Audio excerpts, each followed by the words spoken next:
Doctor ortho Ayurvedic oil and capsule, अब दर्द भी घुटने टेकेगा।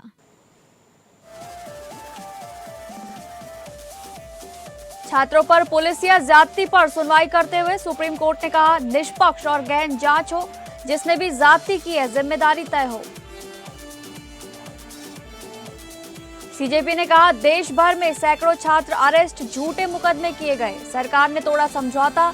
सीजेपी ने दोबारा आंदोलन की दी चेतावनी, बिहार असम में प्रदर्शनकारियों पर दर्ज केस वापस होंगे। उत्तराखंड में बाढ़ की चेतावनी, 4 जिलों में बंद रहेंगे स्कूल। देहरादून में नया पुल धंसा, रुद्रप्रयाग में अलकनंदा का रौद्र रूप। असम बाढ़ में अब तक 68 मौत, 6 लाख से बेघर।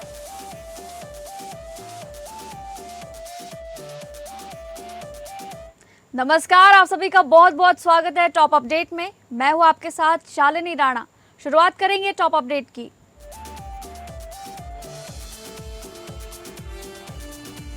कॉकरोच जनता पार्टी यानी कि सीजेपी ने चेतावनी दी है कि यदि प्रदर्शनकारियों पर पुलिस कार्रवाई नहीं रुकी और गिरफ्तार छात्रों को राहत नहीं मिली तो पार्टी दोबारा आंदोलन शुरू करेगी। दिल्ली में आयोजित प्रेस कॉन्फ्रेंस में पार्टी प्रवक्ता सौरभ दास ने सरकार पर समझौता तोड़ने का आरोप लगाया है और बिहार व पश्चिम बंगाल में छात्रों पर झूठे मुकदमे दर्ज करने का दावा किया गया है। इस दौरान वरिष्ठ अधिवक्ता कपिल सिब्बल ने सीजेपी के कानूनी सहायता फंड में 1 करोड़ रुपए देने की घोषणा की है और देश भर के वकीलों से भी सहयोग की अपील की है। उन्होंने कहा कि वो पार्टी से जुड़े कानूनी मामलों में मदद करेंगे।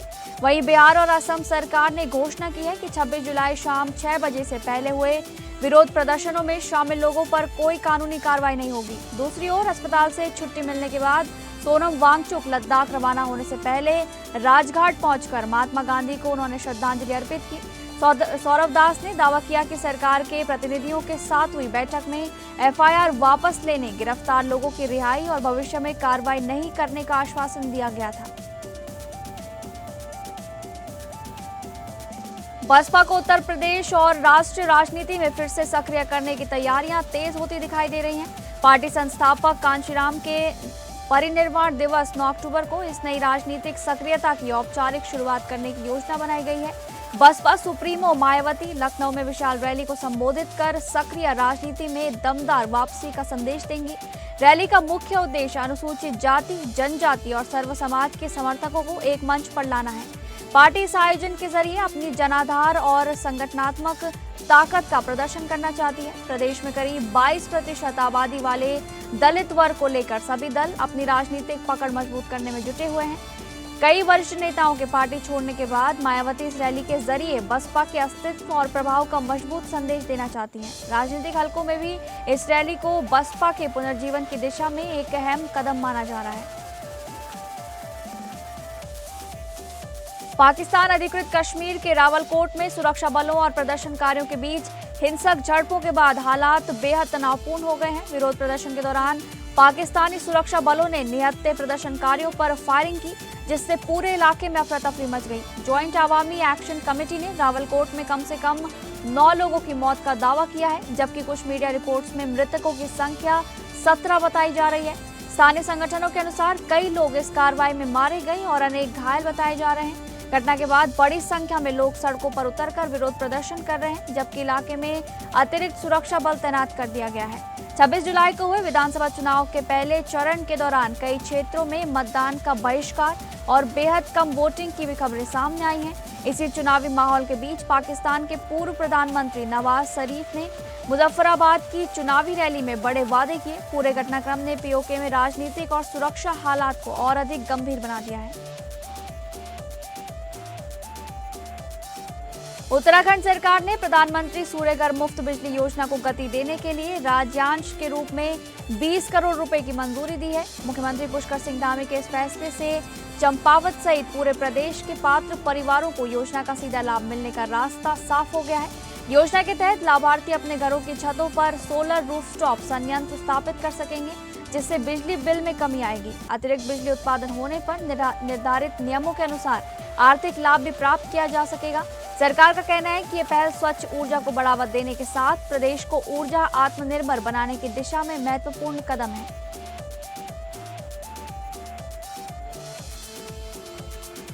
छत्तीसगढ़ के कवर्धा में भाजपा जिला कबीरधाम ने संत शिरोमणि गुरु रविदास की 650वीं जयंती के उपलक्ष्य में समरसता संकल्प अभियान और घर घर तिरंगा यात्रा की तैयारियों को लेकर संयुक्त जिला कार्यशाला आयोजित की। कार्यशाला में अभियान की रणनीति, संगठनात्मक तैयारियां और सामाजिक समरसता के संदेश को गांव-गांव तक पहुंचाने पर विस्तार से चर्चा हुई। कार्यक्रम का शुभारंभ भारत माता, पंडित दीनदयाल उपाध्याय और डॉक्टर श्यामा प्रसाद मुखर्जी के चित्रों पर दीप प्रज्वलित कर किया गया। मुख्य वक्ताओं ने संत रविदास के समानता, समरसता और सामाजिक न्याय के संदेश को आज भी प्रासंगिक बताते हुए उनके विचारों को जन जन तक पहुंचाने पर जोर दिया। भाजपा ने संत रविदास की 650वीं जयंती के अवसर पर 6 महीने तक समरसता संकल्प अभियान चलाने और घर घर तिरंगा यात्रा आयोजित करने की घोषणा की। कार्यशाला में कार्यकर्ताओं से अभियान को सफल बनाने के लिए पूरी निष्ठा और समर्पण के साथ जुटने का आह्वान किया गया। कार्यक्रम में जनप्रतिनिधि, पार्टी पदाधिकारी और बड़ी संख्या में कार्यकर्ताओं ने भाग लिया। भाजपा का कहना है कि अभियान का उद्देश्य सामाजिक समरसता और राष्ट्रभक्ति के संदेश को व्यापक स्तर तक पहुंचाना है।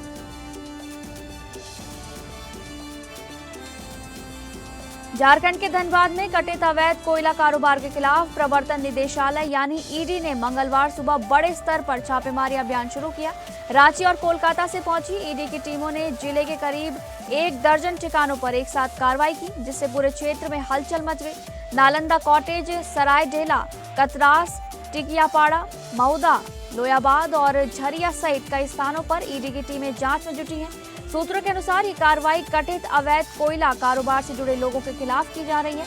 जिन लोगों के ठिकानों पर छापेमारी की सूचना है, उनमें कई कोयला कारोबारियों के नाम भी सामने आए हैं। बताया जा रहा है कि कार्रवाई के दौरान ईडी को कई अहम दस्तावेज और पेन ड्राइव बरामद हुए हैं, जिनकी जांच जारी है। करीब 25 ईडी टीमें अलग अलग स्थानों पर एक साथ जांच अभियान चला रही हैं। अब इस कार्रवाई से अवैध कोयला कारोबार से जुड़े नेटवर्क पर बड़े खुलासों की उम्मीद जताई जा रही है।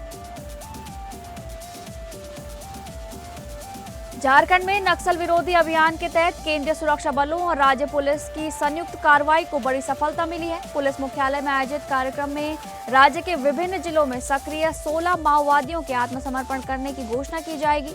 आत्मसमर्पण करने वालों में 1 रीजनल कमांडर, 3 जोनल कमांडर, 3 सब जोनल कमांडर, 6 एरिया कमांडर और 3 कैडर स्तर के सदस्य शामिल बताए जा रहे हैं। सरेंडर करने वाले नक्सलियों से 11 हथियार, 38 मैगजीन और 1562 राउंड कारतूस बरामद हुए हैं, जिन्हें पुलिस मीडिया के सामने पेश करेगी। पुलिस का कहना है कि ये लगातार चल रहे नक्सल विरोधी अभियान का अहम परिणाम है।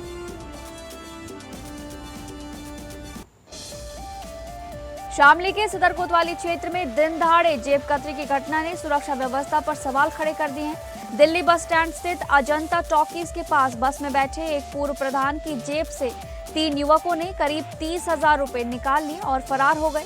पूरी वारदात पास में लगे एक सीसीटीवी कैमरे में कैद हो गई, जिसका वीडियो सोशल मीडिया पर तेजी से वायरल हो रहा है। पीड़ित पूर्व प्रधान सतपाल बैंक से रुपए निकालकर अपने गांव लौट रहे थे, तभी आरोपियों ने योजनाबद्ध तरीके से वारदात को अंजाम दिया। घटना का पता चलते ही उन्होंने आरोपियों का पीछा किया, लेकिन पैर में चोट होने के कारण उन्हें पकड़ नहीं सके। पीड़ित के परिजनों ने भी बताया कि आरोपी भीड़ का फायदा उठाकर मौके से फरार हो गए। घटना के बाद पीड़ित ने सदर कोतवाली पहुंचकर पुलिस से कार्रवाई की मांग की है। पुलिस का कहना है कि तहरीर के आधार पर मुकदमा दर्ज कर आगे की कानूनी कार्रवाई की जा रही है। गाजीपुर के शादियाबाद थाना क्षेत्र में घरेलू विवाद ने एक दिल दहला देने वाली वारदात का रूप ले लिया, जहां पति ने कथित तौर पर पत्नी की चाकू से हत्या कर दी। पुलिस के अनुसार हमला होने पर महिला अपनी जान बचाने के लिए सड़क पर भागी, लेकिन आरोपी ने उसका पीछा कर उसे गंभीर रूप से घायल कर दिया, जिससे उसकी मौके पर ही दर्दनाक मौत हो गई। मृतका कुसुम ब्यूटी पार्लर चलाकर परिवार का पालन पोषण करती थी, जबकि आरोपी रवि उर्फ हनी ऑर्केस्ट्रा संचालक बताए जा रहे हैं। प्रारंभिक जानकारी के मुताबिक दोनों के बीच लंबे समय से पारिवारिक विवाद चल रहा था। घटना के बाद आरोपी अपनी 8 महीने की बेटी को लेकर स्वयं शादियाबाद थाने पहुंचा, जहां पुलिस ने उसे हिरासत में ले लिया। पुलिस ने शव को पोस्टमार्टम के लिए भेजकर मामले की जांच शुरू कर दी है। मृतका के भाई की तहरीर पर हत्या का मुकदमा दर्ज कर लिया गया है और पुलिस वारदात के सभी पहलुओं की गहन पड़ताल कर रही है। बदायूं के सदर कोतवाली क्षेत्र स्थित लबेला चौक पर खाने के पैसे मांगने को लेकर एक होटल में जमकर हंगामा हो गया। जानकारी के अनुसार साहू होटल के मालिक ने ग्राहक से खाने का बिल मांगा, जिस पर वो कथित तौर पर गुस्से में आ गया। आरोप है कि ग्राहक ने पहले बाहर रखे बर्तन उठाकर फेंके और फिर सड़क से ईंटें लेकर होटल के अंदर फेंकनी शुरू कर दी। अचानक हुए इस उत्पात से होटल में मौजूद लोगों के बीच अफरा तफरी मच गई। आसपास मौजूद लोगों ने पूरी घटना का वीडियो बनाकर सोशल मीडिया पर साझा किया। घटना के दौरान चौराहे पर पुलिस की मौजूदगी नहीं होने की भी चर्चा रही। हालांकि किसी के गंभीर रूप से घायल होने की सूचना नहीं है, लेकिन मामले को लेकर पुलिस की आगे की कार्रवाई का इंतजार किया जा रहा है। ग्रेटर नोएडा के थाना इकोटेक प्रथम क्षेत्र में पुलिस और दो कथित लुटेरों के बीच मुठभेड़ हुई, जिसमें पुलिस की जवाबी कार्रवाई में दोनों आरोपियों के पैर में गोली लगी। पुलिस के अनुसार दोनों ने उबर ऐप के जरिए कार बुक कर यमुना एक्सप्रेसवे पर चालक से तमंचे के बल पर कार और मोबाइल लूट लिया था। घटना के महज 24 घंटे के भीतर इलेक्ट्रॉनिक सर्विलांस, सीसीटीवी फुटेज और गोपनीय सूचना के आधार पर दोनों आरोपियों को गिरफ्तार कर लिया गया है। पुलिस ने आरोपियों के कब्जे से लूटी गई स्विफ्ट डिजायर कार और मोबाइल फोन भी बरामद कर लिया है। इसके अलावा 2 अवैध तमंचे, जिंदा कारतूस और खोखा कारतूस भी बरामद किए गए हैं। मुठभेड़ में घायल दोनों आरोपियों को इलाज के लिए अस्पताल भेजा गया है। पुलिस अब उनके आपराधिक इतिहास और अन्य मामलों में संलिप्तता की भी जांच कर रही है। पीलीभीत के माधोटांडा थाना क्षेत्र के नवदिया सुखदासपुर गांव में संचालित शराब भट्टी के विरोध में सैकड़ों महिलाओं ने उग्र प्रदर्शन किया। गुस्साई महिलाओं ने शराब भट्टी पहुंचकर जमकर हंगामा किया और उसका संचालन बंद करा दिया। प्रदर्शन के दौरान तोड़फोड़ की घटना भी सामने आई है, जिसका वीडियो भी सोशल मीडिया पर तेजी से वायरल हो रहा है। सूचना मिलते ही पुलिस और प्रशासन की टीम मौके पर पहुंची और स्थिति को नियंत्रित करने का प्रयास किया गया। अधिकारियों ने महिलाओं से बातचीत कर 15 अगस्त तक शराब भट्टी हटाने के लिए समय मांगा है। हालांकि महिलाएं तत्काल शराब भट्टी हटाने की मांग पर कई घंटों तक अड़ी रही। पूरे घटनाक्रम के दौरान इलाके में तनावपूर्ण माहौल बना रहा और भारी भीड़ जुटी रही। फिलहाल प्रशासन ने मामले में आवश्यक कार्रवाई का भरोसा दिया है और स्थिति पर नजर बनाए हुए है।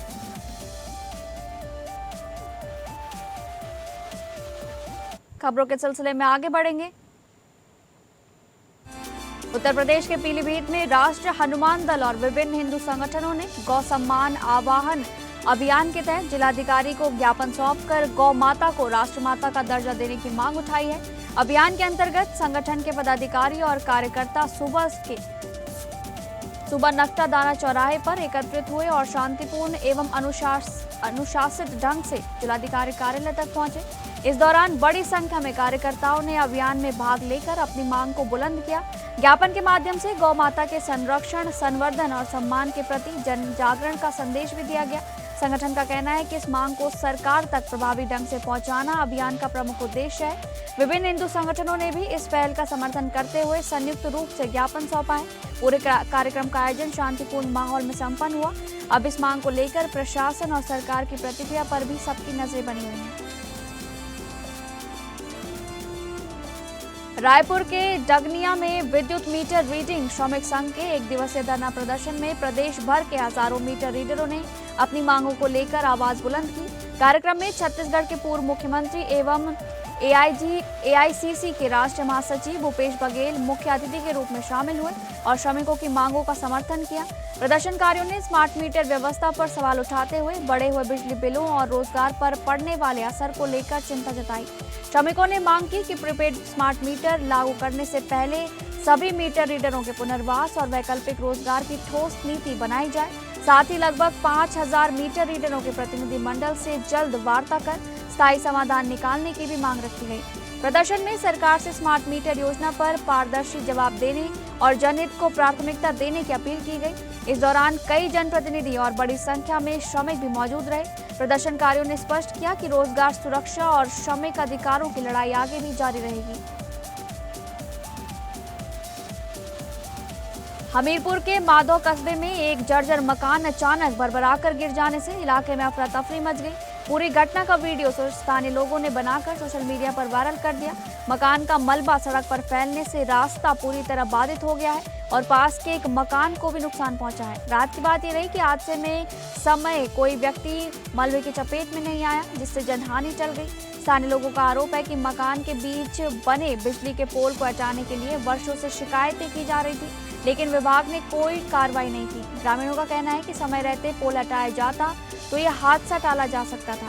घटना के बाद क्षेत्र में लोगों की भीड़ जुट गई और आवाजाही प्रभावित रही। अब स्थानीय लोग जिम्मेदार अधिकारियों के खिलाफ कार्रवाई और सुरक्षा के पुख्ता इंतजाम की मांग कर रहे हैं। कानपुर के शिवराजपुर थाना क्षेत्र में 5 वर्षीय बच्ची के साथ कथित दुष्कर्म का मामला सामने आने से इलाके में सनसनी फैल गई है। पुलिस के अनुसार पड़ोस में रहने वाले एक युवक पर बच्ची को खाने का लालच देकर अपने साथ ले जाने और उसके साथ दुष्कर्म करने का आरोप है। घटना के बाद बच्ची घर पहुंची और परिजनों को पूरी जानकारी दी, जिसके बाद पुलिस में शिकायत दर्ज कराई गई। शिकायत मिलते ही पुलिस ने नामजद आरोपी शोभित को गिरफ्तार कर लिया। पुलिस ने आरोपी को न्यायालय में पेश किया है, जहां से उसे न्यायिक हिरासत में जेल भेज दिया गया है। पीड़िता का मेडिकल परीक्षण कराया गया है और मामले में साक्ष्य जुटाने की प्रक्रिया भी जारी है। राजनांदगांव की बेटी ज्ञानेश्वरी यादव ने स्कॉटलैंड में ग्लासगो में आयोजित राष्ट्रमंडल खेलों की 53वें किलोग्राम भारोत्तोलन स्पर्धा में कुल 199 किलोग्राम वजन उठाकर रजत पदक अपने नाम किया। ये उपलब्धि ऐसे समय आई है जब उनके भाई रितेश यादव दुर्घटना के बाद अस्पताल में भर्ती हैं और ज्ञानेश्वरी ने उनसे पदक जीतने का वादा किया था, जिसे उन्होंने निभा दिया है। इस सफलता के पीछे वर्षों की कड़ी मेहनत, परिवार का त्याग और पिता दीपक यादव का अथक संघर्ष छिपा है। सीमित आय के बावजूद पिता ने बेटी की डाइट, प्रशिक्षण और प्रतियोगिताओं में कभी कमी नहीं आने दी। गाँव में रोज साइकिल चलाकर अभ्यास के लिए पहुंचना परिवार की दिनचर्या का हिस्सा था। मां ने भी कठिन परिस्थितियों में परिवार की जिम्मेदारियां संभालते हुए हर कदम पर बेटी का साथ दिया। लगातार अंतर्राष्ट्रीय मंचों पर पदक जीत रही ज्ञानेश्वरी ने अब कॉमनवेल्थ में रजत पदक जीतकर देश और छत्तीसगढ़ का गौरव बढ़ाया है।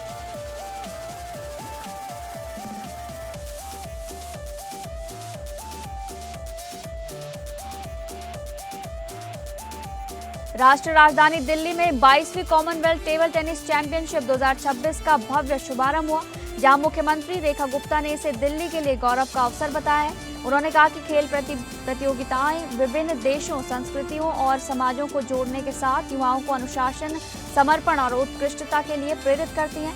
उद्घाटन समारोह में आधिकारिक ट्रॉफी का अनावरण किया गया और मुख्यमंत्री ने प्रतीकात्मक सेरेमोनियल फर्स्ट स्ट्रोक खेलकर प्रतियोगिता की शुरुआत की। कार्यक्रम की शुरुआत वंदे मातरम की प्रस्तुति और परेड ऑफ नेशंस से हुई, जिसमें 25 देशों के खिलाड़ियों ने हिस्सा लिया है। समारोह में कलर ऑफ इंडिया, शिव तांडव और सितार सिम्फनी जैसे सांस्कृतिक प्रस्तुतियों ने भारतीय संस्कृति की झलक पेश की। 2 अगस्त तक चलने वाली इस प्रतियोगिता में भारत सहित कॉमनवेल्थ के 25 सदस्य देशों के खिलाड़ी अपनी प्रतिभा का प्रदर्शन करेंगे।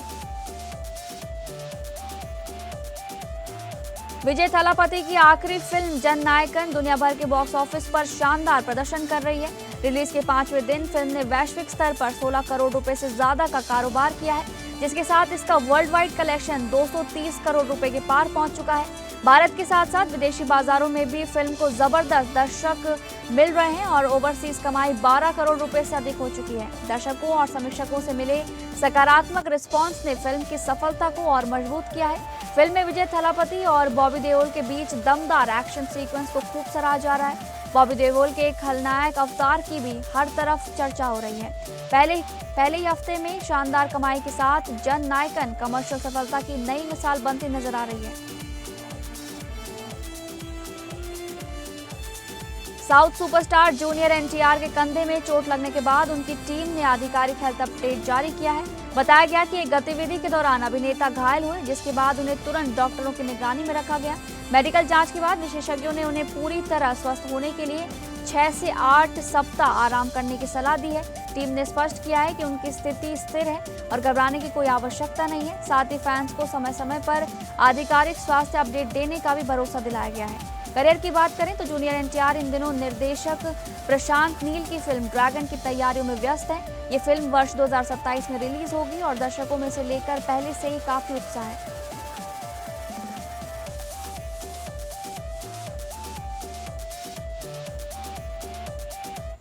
तो फिलहाल टॉप अपडेट में बस इतना ही। नमस्कार।